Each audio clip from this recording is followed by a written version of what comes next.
"You can't think how glad I am to see you again, you dear old thing," said the Duchess, as she tucked her arm affectionately into Alice's and they walked off together. Alice was very glad to find her in such a pleasant temper, and thought to herself that perhaps it was only the pepper that had made her so savage when they met in the kitchen.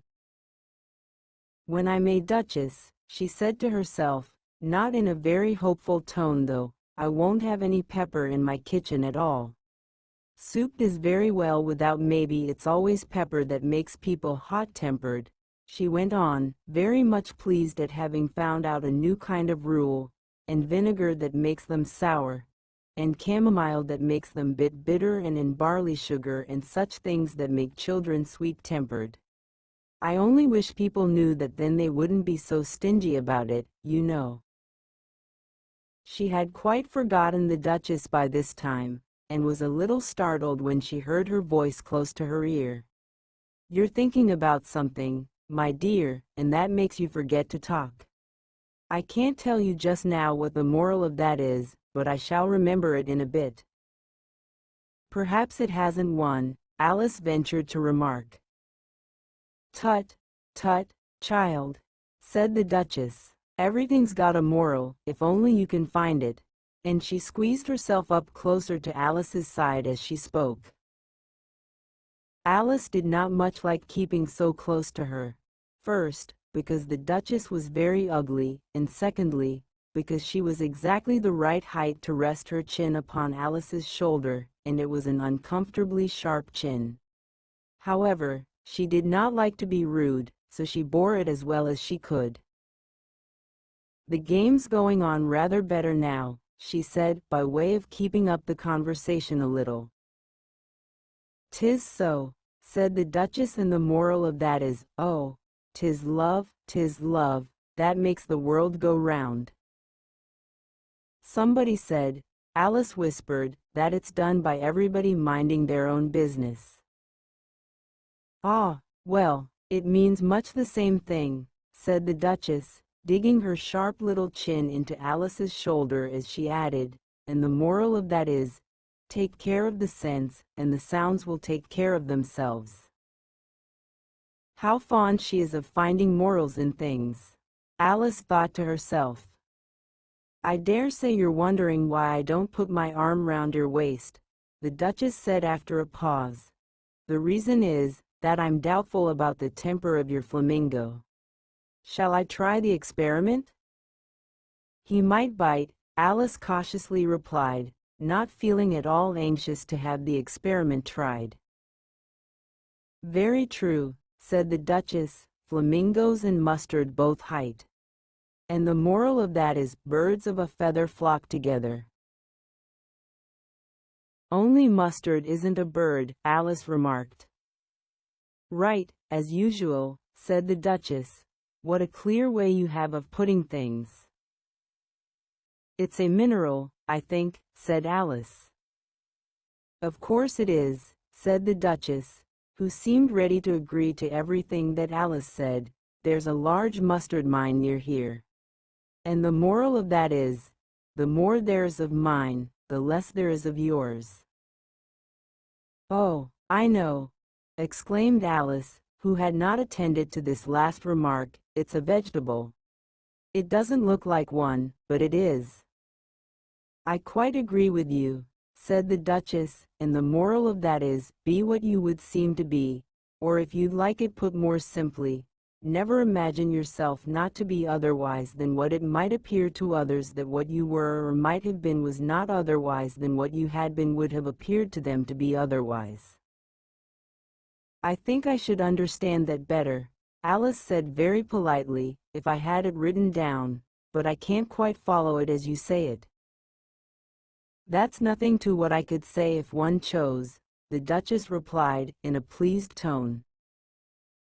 "Pray don't trouble yourself to say it any longer than that," said Alice.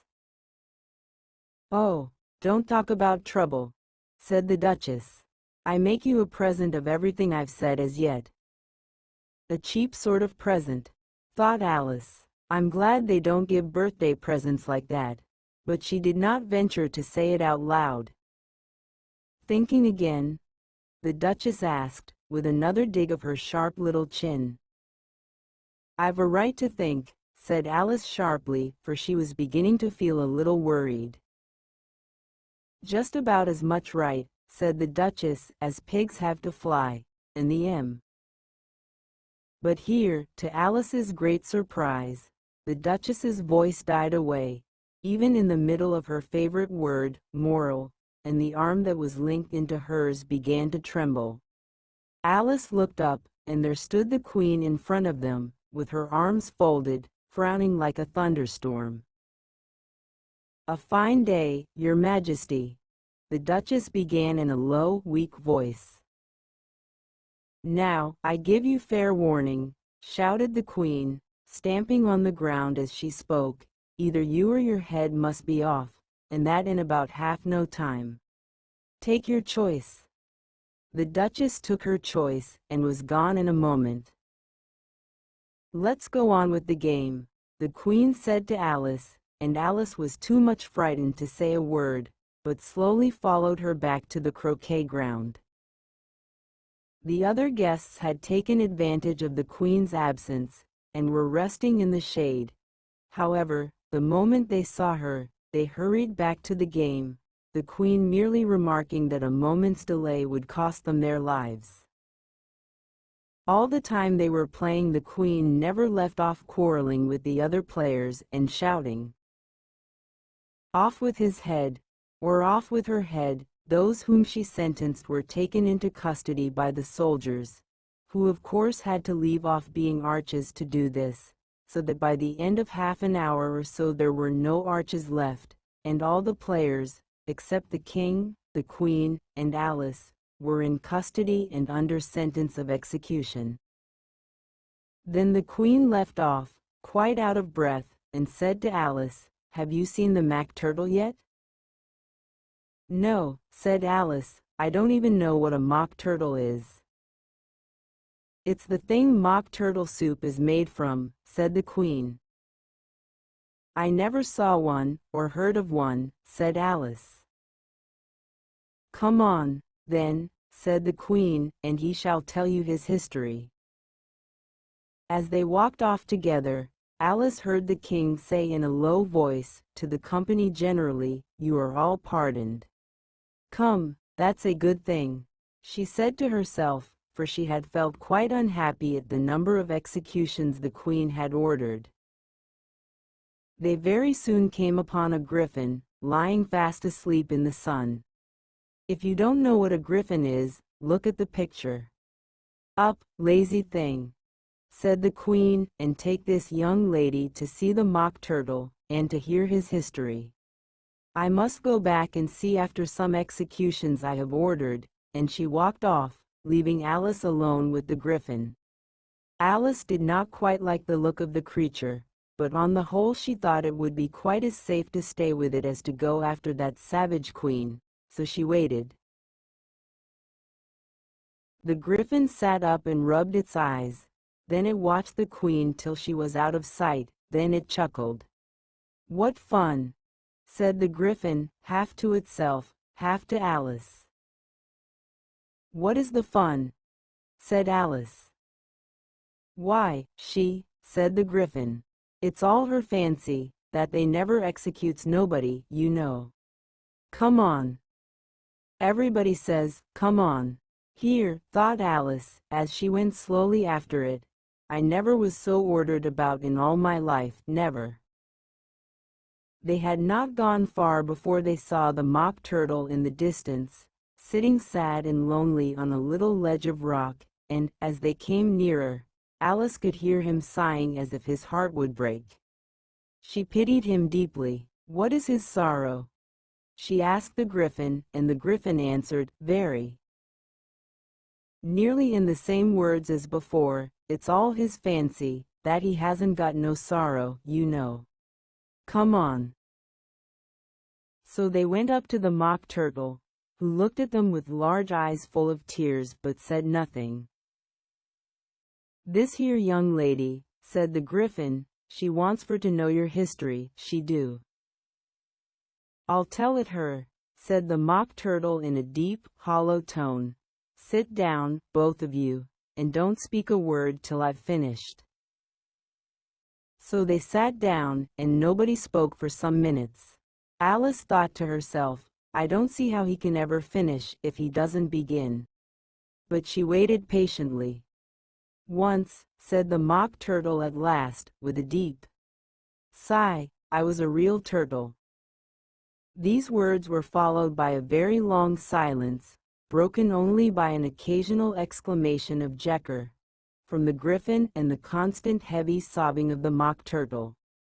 Alice was very nearly getting up and saying, "Thank you, sir, for your interesting story," but she could not help thinking there must be more to come, so she sat still and said nothing.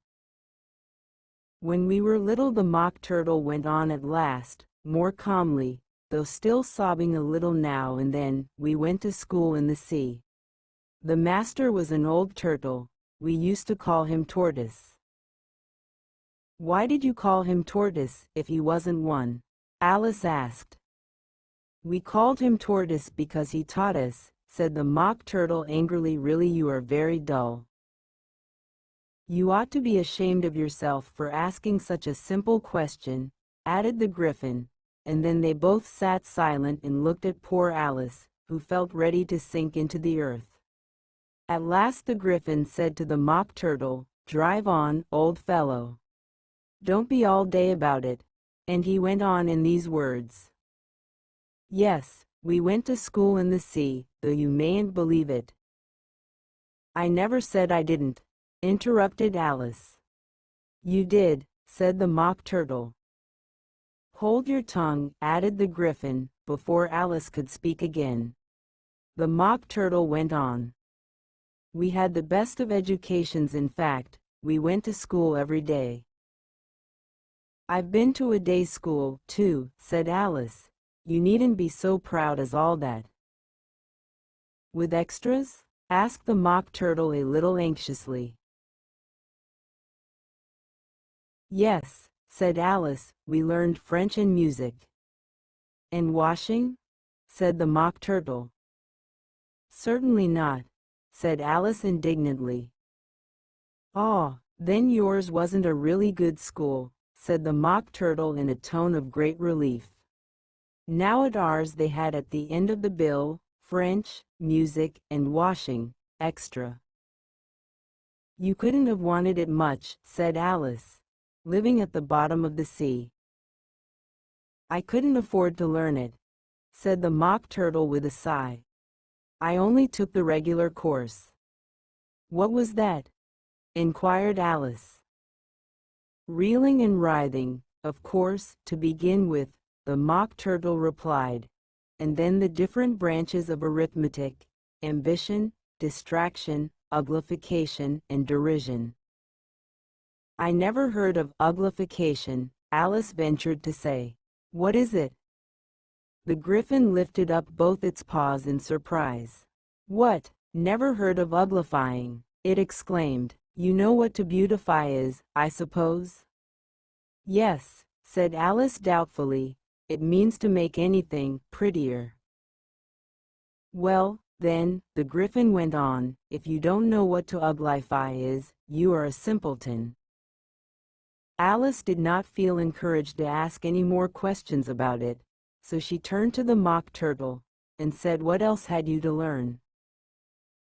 "Well, there was mystery," the Mock Turtle replied, counting off the subjects on his flappers: mystery, ancient and modern, with seaography. Then drawling. The drawling master was an old conger eel that used to come once a week. He taught us drawling, stretching, and fainting in coils. "What was that like?" said Alice. "Well, I can't show it you myself," the Mock Turtle said, "I'm too stiff." And the Griffin never learned. "Hadn't time," said the Griffin. "I went to the classics master, though. He was an old crab, he was." "I never went to him," the Mock Turtle said with a sigh. "He taught laughing in grief, they used to say." So he did," said the Griffin, sighing in his turn, and both creatures hid their faces in their paws. "And how many hours a day did you do lessons?" said Alice, in a hurry to change the subject. 10 hours the first day," said the Mock Turtle, 9 the next, and so on. "What a curious plan!" exclaimed Alice. "That's the reason they're called lessons," the Griffin remarked, "because they lesson from day to day." This was quite a new idea to Alice, and she thought it over a little before she made her next remark. "Then the 11th day must have been a holiday?" "Of course it was," said the Mock Turtle. "And how did you manage on the 12th?" Alice went on eagerly. "That's enough about lessons," the Griffin interrupted in a very decided tone. "Tell her something about the games now."